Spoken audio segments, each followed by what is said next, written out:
The meeting was scheduled at 9 in the morning at the Lions Club Park. The park is on kind of a hill, or more like a rise, overlooking the river. From up on the rise you can see the suspension span of the bridge. When my oldest son was little, I told him the suspension was the back of a huge dinosaur. His eyes got big as a frisbee, and he said, "Really, Mom?" My fish thought he was meeting my runner, Bobby V, to discuss the $100,000 he owed and why he was not making any payments. He had no idea I was coming. To tell you the truth, neither did I. I thought for sure the wolf should be the one to meet him and set the trap. But he said, "This is your place, Sasha. Be safe. Bring some muscle."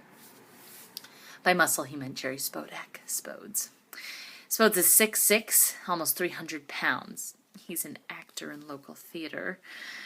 Big scar across his face from walking into a plate glass window. Scary as hell. Wouldn't hurt a fly. But none of the people behind on their bets know that. They see him and they beg. Okay, so it's Spodes and me. And a half-baked plan to change the world. We get there about 8:45. It was mild for January. Low 40s, kind of gray, no wind at all. They should hope it's going to be like that for the Super Bowl. Park is almost empty. There was my fish and his 4-year-old son TJ playing on the slides, and some guy walking a Labrador Retriever. My fish is sitting on a bench, one hand inside a leather jacket. He was checking something on his cell phone, and without even looking up, telling TJ to be careful. I waited for the man and his dog to clear, and then I walked to the bench, and I asked can I sit down?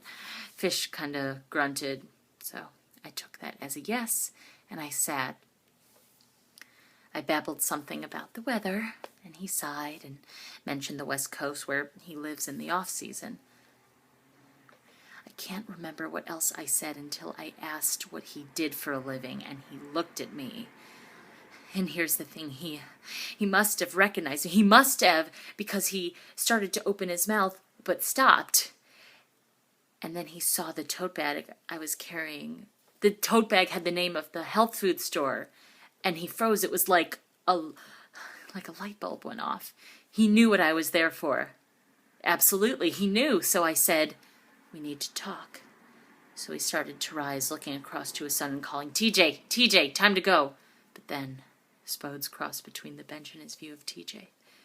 Something about his shadow made him look big as a moose. I mentioned again in a soft, firm voice that we had to talk. He was still half standing, hands in his pockets. He licked his lips for a second. He said, "You a cop?" "No," I told him. "I'm Bobby V's boss." I could see he was thinking of making a run for it, but Spodes was facing us now, blocking the vision to TJ like a total eclipse. So when I told him to sit, he sat. "I told Bobby," he said. "I told him I would get them money." I don't even look at him. That's what the wolf told me to do. Silence is deadly. I don't say anything. "I'll get it," he said. "I'll get it when I get my payoff check." I was thinking, thank God he doesn't have the money. Thank God he doesn't have the money. Why? Because if he had the money, I couldn't put the vice to him, and the whole plan would have been shot.